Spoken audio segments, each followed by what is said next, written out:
Jason Blake rubbed his burning eyes and tried to focus on the data screen in front of him.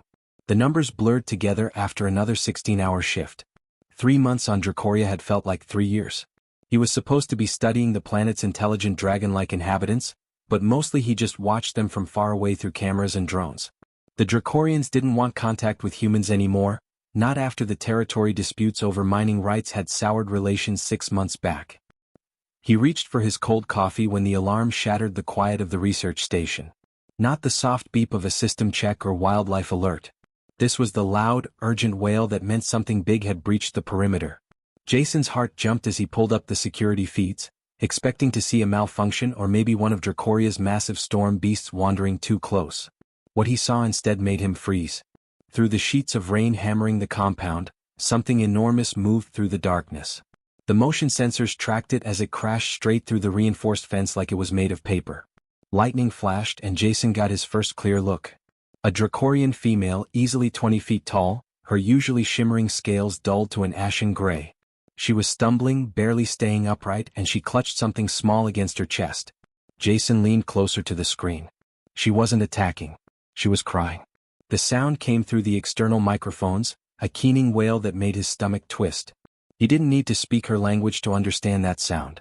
It was the sound of a mother in agony. His hand moved automatically toward the emergency lockdown button. Every protocol he'd been trained on screamed at him to seal the facility, call for backup, maintain the safety barrier between human and Dracorian. The company had drilled it into every researcher's head after the disputes. No direct contact. No exceptions. But Jason couldn't press the button. He stared at the screen, watching this massive creature collapse to her knees outside the main bay doors, still holding that small bundle. Rain streamed down her face, mixing with what could only be tears. He made his decision in a heartbeat. His fingers flew across the console, overriding the security systems. The bay doors groaned as they began to slide open. The AI assistant immediately protested in his ear, warning him about violations and protocols and risks. Jason ignored it all. The mother dragon half-crawled, half-dragged herself inside the moment the doors opened wide enough. She made it about 10 feet before her strength gave out completely. She collapsed onto the metal floor with a sound that echoed through the entire facility. Up close, Jason could see she was covered in scratches and burns, like she'd fought through hell itself to get here. In her arms was a youngling maybe the size of a large dog. It wasn't moving. Jason's medical training kicked in as he rushed closer, and his blood went cold when he saw the crystalline formations covering the small dragon's body. They grew like jagged glass shards from its scales, glittering under the harsh station lights. Some were clear as diamonds, others had a sickly purple tint. He recognized them immediately from the medical database he'd studied during orientation. Vorth Plague. The death sentence of Dracoria. Terminal. Incurable. No known treatment had ever worked. The database said infected Dracorians typically died within 3 to 5 days as the plague slowly turned their living tissue into crystal.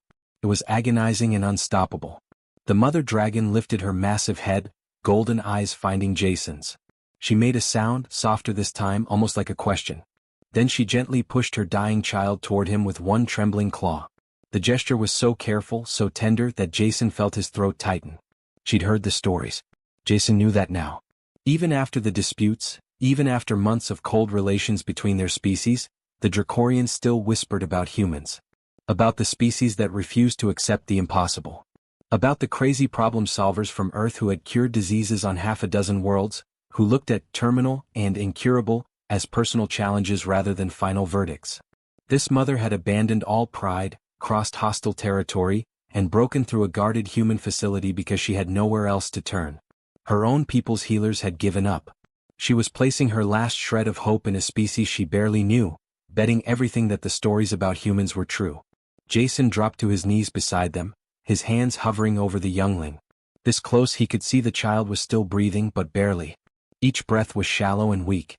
The crystals were spreading slowly, creeping across scales that should have been vibrant with youth. He looked up at the mother dragon. Her eyes held a desperation that punched straight through any language barrier, any cultural difference. Parent to parent, living being to living being, she was begging him. Save my child. Please. Jason swallowed hard. He had no idea if he could actually help. The plague had stumped researchers for generations. But he knew one thing about humans that made them different from almost every other species in the galaxy. Humans didn't know when to quit. "I'll try," Jason whispered, not even sure if she could understand him. He placed a gentle hand on the youngling's small head, feeling the unnatural coldness of the crystal growths. "I promise you I'll try everything I can. We don't give up easy." The mother dragon's eyes closed briefly, and she let out a long, shuddering breath. Relief maybe. Or just the last bit of strength leaving her body. She'd done all she could. Now it was in human hands. Jason activated his comm unit and started pulling up every file on Vorth plague the station had. His exhaustion was gone, replaced by a laser focus he only got when a life was on the line. Somewhere in the back of his mind, he knew he was about to break about 50 regulations. He'd probably lose his job.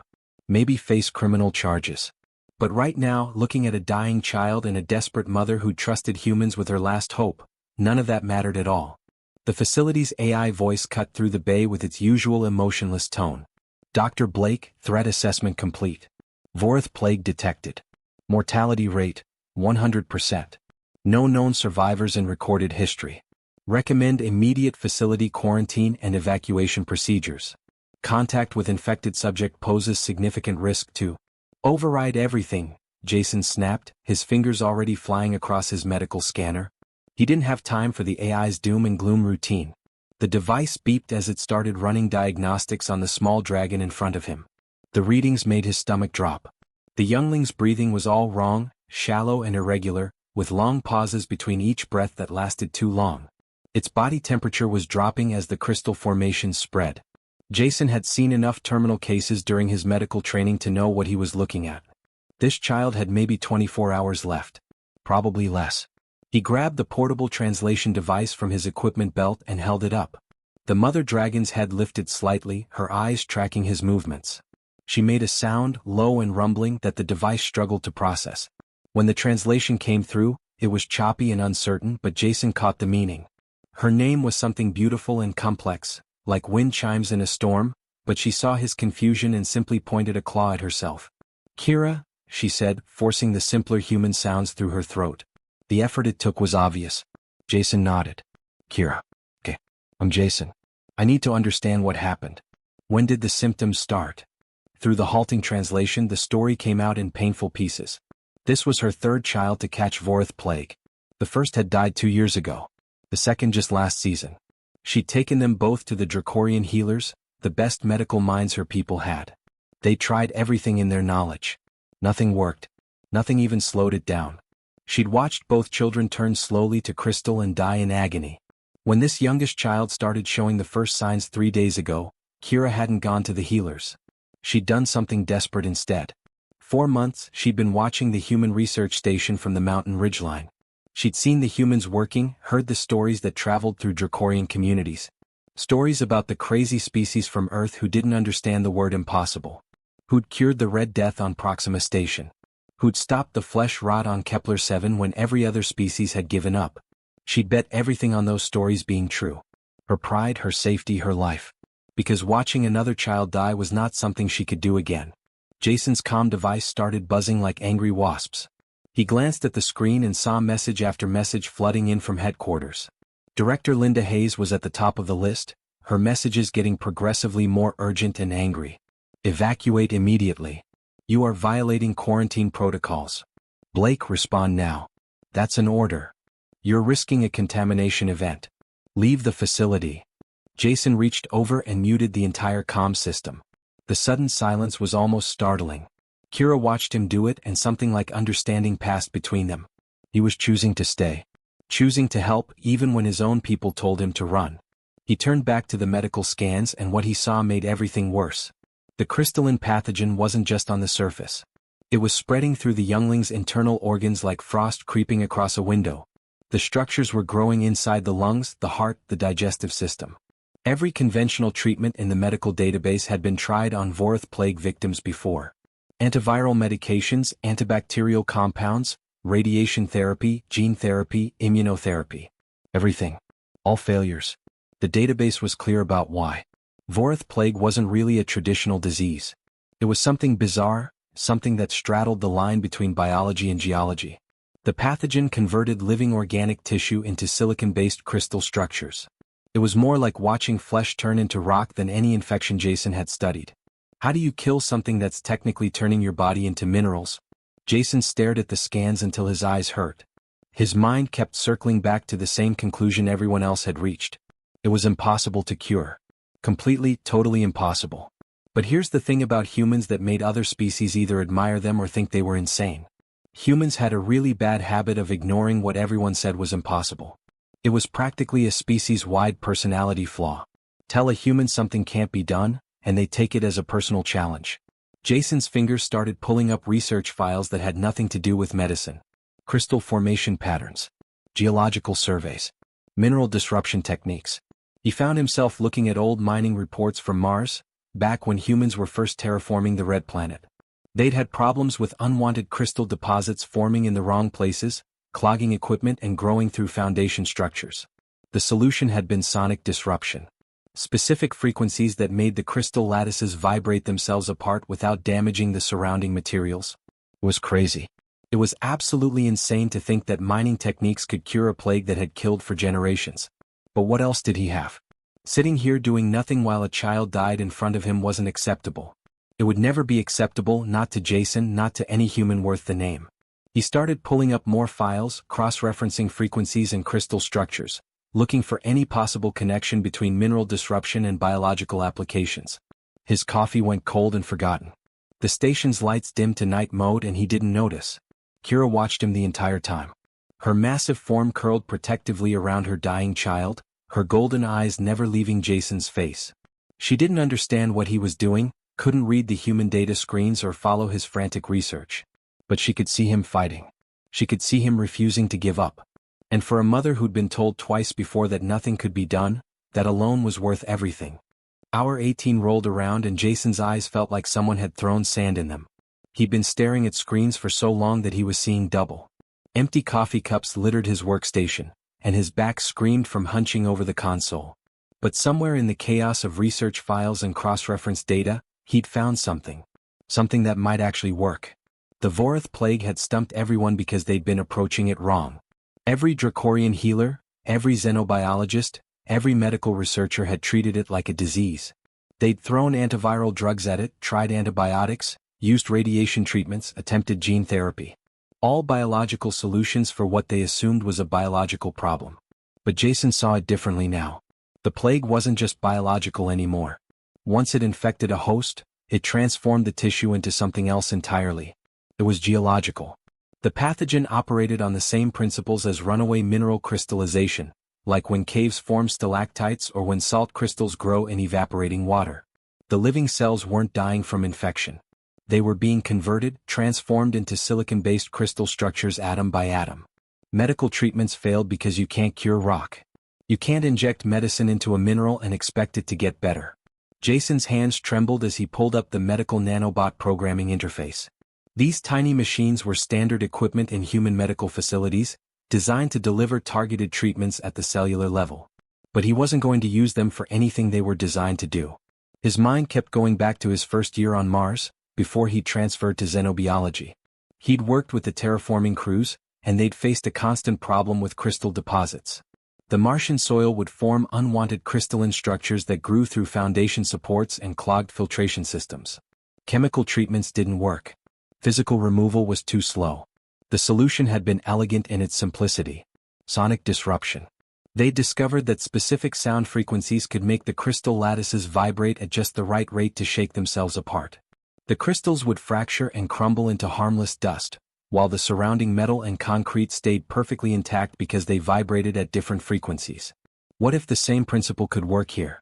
If he could reprogram the nanobots to emit those same resonance patterns at a microscopic level, right at the site of the crystallization, maybe they could shatter the plague crystals without harming the living tissue around them. It was insane. It was completely unproven. It violated every medical testing protocol ever written. But Jason was out of options and out of time. His fingers flew across the keyboard, modifying code, adjusting frequency patterns, calibrating the nanobots to emit sonic pulses instead of delivering medication. The simulation on his screen showed the theoretical outcome. The crystals would vibrate, fracture, and break down. The organic tissue would remain undamaged. Theoretically. Jason looked over at Kira and her dying child. The youngling's breathing had gotten worse in the last hour. Its small chest barely moved. The crystals had spread further, covering more than half its body now. "Kira," Jason said quietly, and the mother dragon's head lifted immediately. He brought up the simulation on a larger screen, trying to show her what he wanted to do. "This has never been tested on living tissue. I've never tried this before. Nobody has." He manipulated the display, showing how the nanobots would target the crystals. It could work. The crystals might break down and your child could recover. He paused, making sure she was following through the translator. Or it could go wrong. The vibrations might make the crystallization spread faster. It could kill him within minutes instead of hours. The silence stretched between them. Jason needed her to understand the risk. This wasn't a guaranteed cure. This was a desperate gamble that could end her child's life even faster than the plague would. Kira looked down at her youngling, so still and quiet in her arms. Then she looked back at Jason. Slowly, deliberately, she reached out and placed one massive claw on his shoulder. The gesture was surprisingly gentle for a creature that could probably crush him without effort. Her golden eyes met his, and even through all the physical differences between their species, the meaning was crystal clear. "Humans fight," she said in her broken, heavily accented standard. Each word took effort. "My people gave up. You try." It was permission. More than that, it was trust. Complete, absolute trust from a mother who had every reason to be terrified. Jason filled a syringe with the modified nanobots. His hands were steady now, all the medical training taking over. He found a vein on the youngling's small foreleg and carefully injected the solution. The nanobots would spread through the bloodstream, seeking out the crystal formations, and then they'd either save this child's life or end it. Nothing happened. 5 minutes passed. Jason watched the monitors, looking for any change.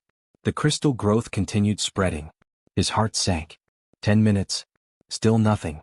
The youngling's breathing got shallower. Kira made a small pained sound. 15 minutes. Jason's hope was dying. He'd failed. The theory was wrong, or his calculations were off, or the plague was just too different from Martian mineral deposits. He'd been an idiot to think mining techniques could cure a disease. 20 minutes. Jason could barely look at the monitors anymore. He'd made it worse. He'd probably accelerated the crystallization just like he'd feared. The child would die faster because of him. Then something changed. A crystalline growth on the youngling's wing made a sound. A tiny crack, barely audible. Jason's head snapped up. He watched, not breathing, as a hairline fracture appeared in the crystal. Then another crack. Another formation fractured. The tiny dragon's eyes fluttered. But focused. A weak chirp came from its throat. "No way," Jason whispered. "No way." But it was happening. He could see it on the monitors now. The crystal structures were breaking down, vibrating themselves apart at the molecular level. They were crumbling like old plaster, turning to dust that the youngling's body could filter out and eliminate. By the time dawn light started filtering through the bay windows, the transformation was complete. The youngling was breathing normally, strong and steady. The crystals were gone, leaving behind healthy scales that were already starting to regain their color. The child nuzzled weakly against its mother, making soft sounds. Kira made a noise that Jason had never heard from a Dracorian before.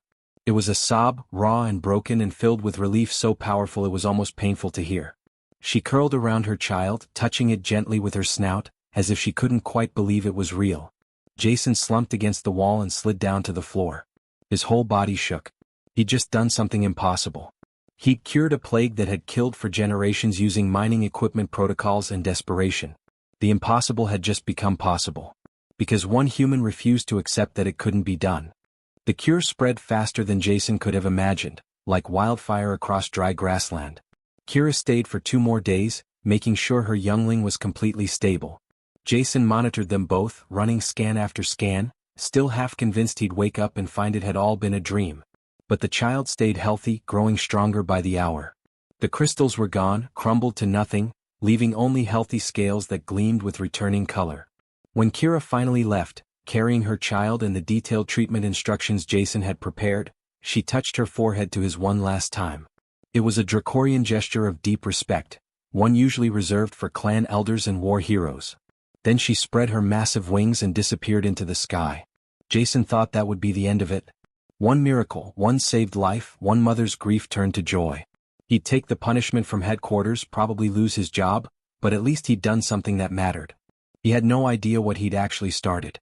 3 days later, the first new dragons arrived. A father carrying his sick daughter, landing in the same spot where Kira had crashed through the fence. Then a young couple with twins, both showing early crystal formations. Then an elder dragon with a grandchild. They came cautiously at first, nervous around the human facility, but they all had the same desperate hope in their eyes. The story had spread through Dracorian communities like lightning. The human who defeated the death plague. The outsider who succeeded where generations of their own healers had failed. Kira had told everyone who would listen about Jason, about the crazy treatment that should never have worked but did. Within a week, Jason had treated 15 infected younglings. All survived. Within 2 weeks, the number hit 40. The small research outpost wasn't designed for this kind of traffic. Dragons were camping outside the facility, waiting their turn, some having flown for days across the planet to get there. Jason stopped sleeping regular hours. He'd catch a few hours here and there between treatments, living on coffee and determination. But he knew he couldn't keep this up forever. There were too many sick, too many dying, and only one of him. That's when he made a decision that would change everything. He called together a group of Dracorian healers who'd come with their patients and started teaching them. Everything. Every detail of the treatment, every calculation, every frequency adjustment. He shared his research without hesitation, without patents or restrictions, without asking for anything in return. The Dracorian healers were stunned. In their culture, medical knowledge was closely guarded, passed down only to chosen apprentices. The idea that Jason would just give it away freely was almost incomprehensible to them. Knowledge that saves lives doesn't belong to one person, Jason explained through the translator. It belongs to everyone who needs it. Pretty typical human thinking, really. But to the Dracorians it was revolutionary. By week 3, trained Dracorian healers were performing the treatment themselves. They set up medical stations across the planet, reaching communities Jason could never have accessed. The death plague that had haunted their species for centuries was falling fast. That's when Director Linda Hayes arrived from headquarters in person. Jason saw her shuttle land and knew he was probably about to be arrested. He'd violated so many protocols he'd lost count. He walked out to meet her, ready to defend what he'd done, ready to fight if he had to. Linda stepped off the shuttle looking like she was ready to breathe fire. Her face was set in hard lines, her uniform crisp and official. She marched toward the medical bay and Jason followed, preparing his arguments. Then she walked through the doors and stopped dead. The bay had been transformed. Humans and Dracorians worked side by side at medical stations that hadn't existed a month ago. A young human medic was showing a Dracorian healer how to calibrate the nanobots while a dragon mother watched anxiously nearby. Equipment shared space with Dracorian traditional medical tools. Languages mixed and mingled through translation devices. And everywhere there were healthy younglings who should have been dead, playing and chirping and very much alive. Linda stood there for a long moment just taking it in. Then she turned to Jason and her expression had changed completely. "The Galactic Medical Council is having a complete meltdown," she said quietly. "They've been studying Vorath Plague for over a century. Spent billions of credits on research. The best minds in the galaxy couldn't crack it." She paused. "You solved it in 2 days using mining equipment protocols and medical nanobots. How?" Jason shrugged, exhaustion making him sway slightly on his feet. "Sometimes you have to stop thinking like a doctor and start thinking like a human. We're pretty good at breaking things down. Why not a plague?" Linda shook her head slowly. "You realize what you've done, right? The territorial disputes we've been fighting about for months? They're over. The Dracorian government contacted us yesterday. They want a formal alliance. Full cooperation." She gestured at the medical bay. "This is bigger than one planet, Jason. Word is spreading across the galaxy." She was right. Within weeks, other species started reaching out. There was a crystalline pathogen on Kepler-12 affecting the insectoid population. Another on Titan Colony. A mineral-based disease in the Andromeda sector that had baffled doctors for decades.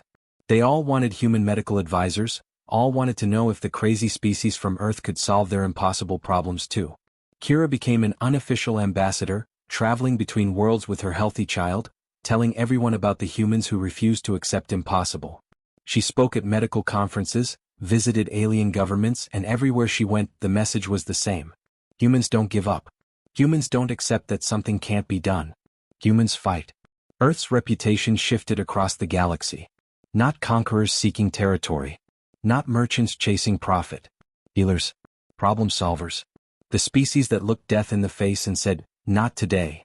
The ones who'd take on your impossible challenge and somehow, impossibly, find a way to win.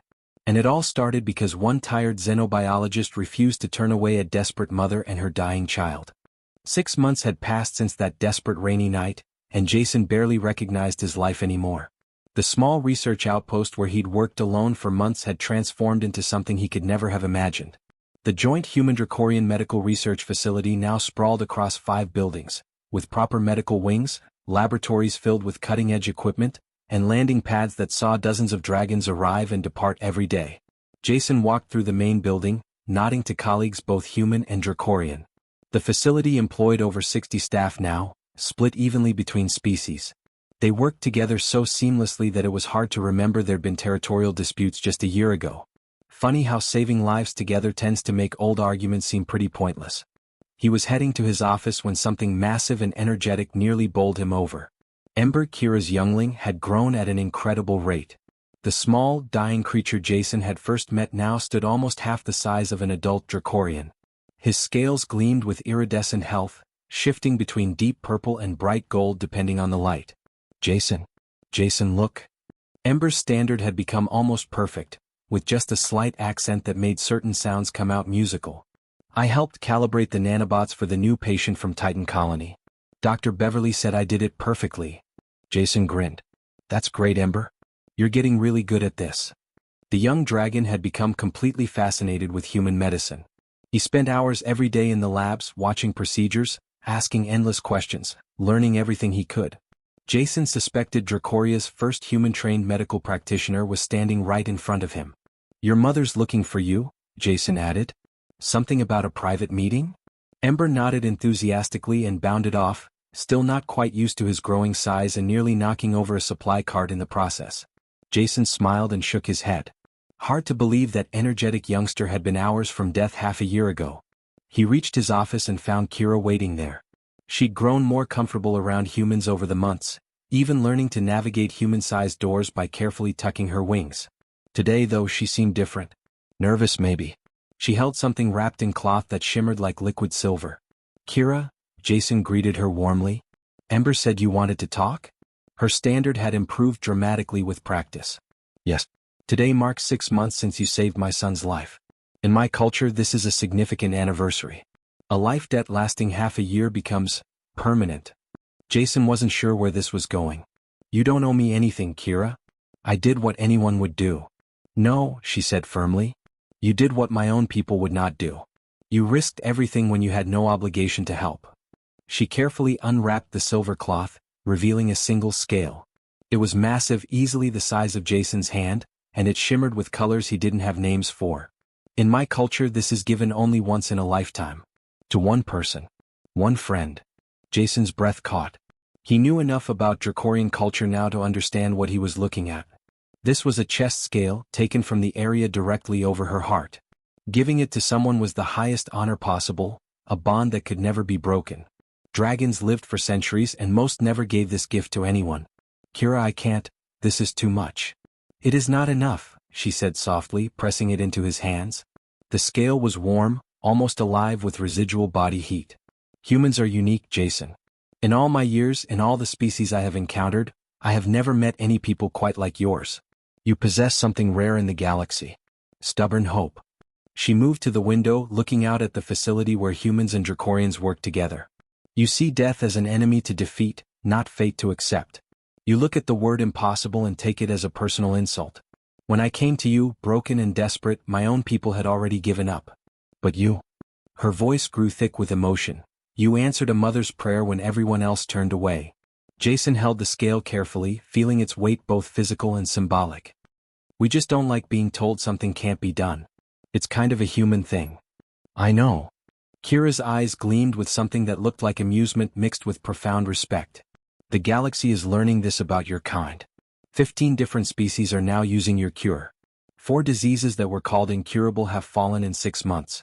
Medical schools across 3 sectors are teaching your techniques. She turned back to him. All because one human refused to let a child die. She stepped forward and touched her forehead to his, the gesture of deepest respect she'd shown him that first night. You saved more than my son that night, Jason Blake. You saved my people's entire future. An entire generation of children who would have died are now living. And you reminded us all that compassion paired with determination can reshape the universe. When Kira and Ember finally left, Jason stood alone in his office. He carefully mounted the scale on the wall where it caught the light streaming through the window. Dracoria had 3 suns, and the scale reflected each one differently, creating a cascade of colors that danced across the room. His comm device buzzed. Another request, this time from a species called the Viridians, from a system he'd never even heard of. They had what they called an impossible plague. Terminal. No cure. They'd heard about the human who didn't accept impossible, and they were asking if he could help. Jason looked at the scale on his wall, at the medical facility humming with life-saving work outside his window, at the message from desperate people who needed help. He thought about that rainy night, about a dying child and a desperate mother and a choice that seemed obvious at the time. He smiled and opened the file. After all, humans had a reputation to maintain. And Jason Blake had no intention of letting anyone down.